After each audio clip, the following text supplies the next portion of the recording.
Bringing science into focus here on Radio Fodder. My name is Kai, and I'm joined in the studio by Katriona. How you doing, Kat? Hello.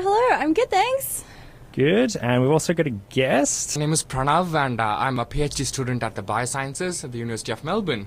And today we are going to be talking all about animals going extinct, or even preventing them from going extinct. Or even bringing them back. Absolutely. Before we get into that, we're going to have some science news. So, Katriona, what have you got for news? Alrighty, here's a little story for you. Once upon a time, the Milky Way galaxy was but a mere baby. But then, between 12 and 13 billion years ago, scientists now believe that two galaxies merged with an early form of the Milky Way galaxy, contributing to our galaxy's initial growth. So the Max Planck Institute for Astronomy astronomers have identified what could be remnant fragments of two of our galaxy's earliest building blocks. And their names are Shakti and Shiva.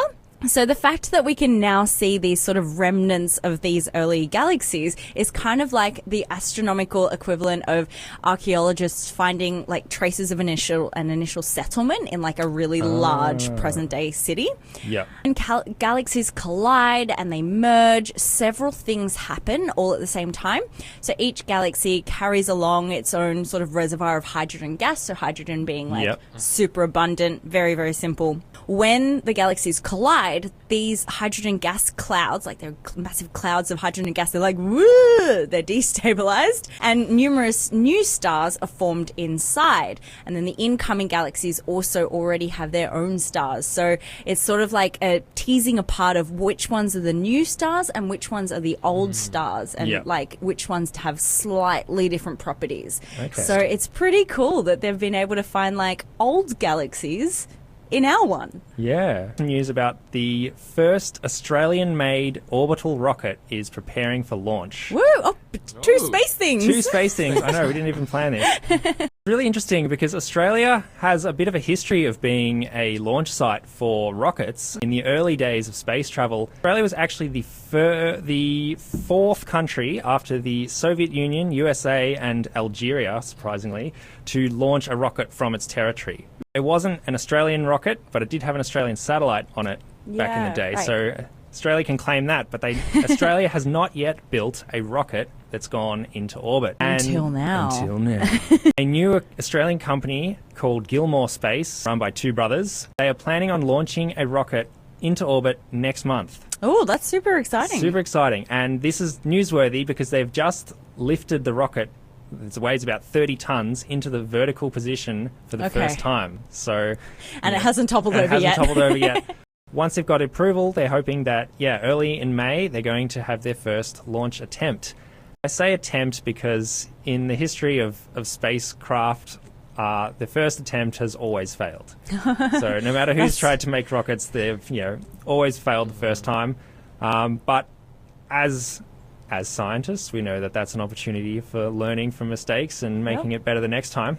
The launch site's actually going to be in Bowen in North Queensland. It's about 200 kilometres southeast of Townsville. Okay. So it's quite far north, which is actually a good thing because you want your rocket launch site to be as close to the equator as possible, because then you get a little bit of a boost from the rotation of the Earth.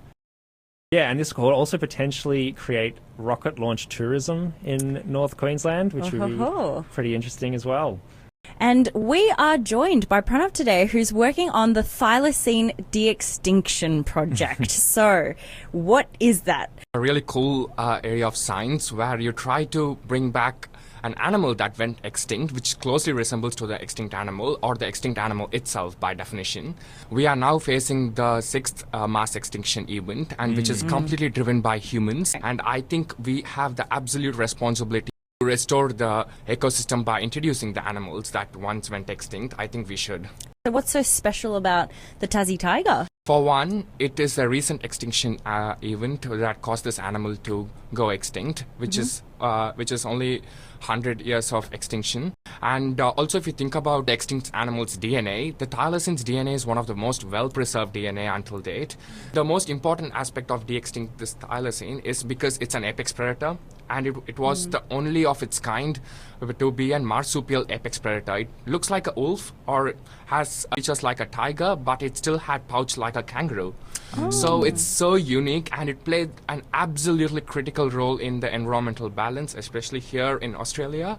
From now to 2050, if we're not going to do anything, we might lose 50% of all our species. Oh my gosh. And that's an alarming thing to know. It's really an important point to think about what animal that you want to try to de-extinct and what's its role in the current ecosystem. Will it play an absolute critical role in its ecosystem, and would it be really essential to bring back the biodiversity to health? It sounds really cool. It sounds like sci-fi, and it's amazing to hear that maybe it's not just science fiction.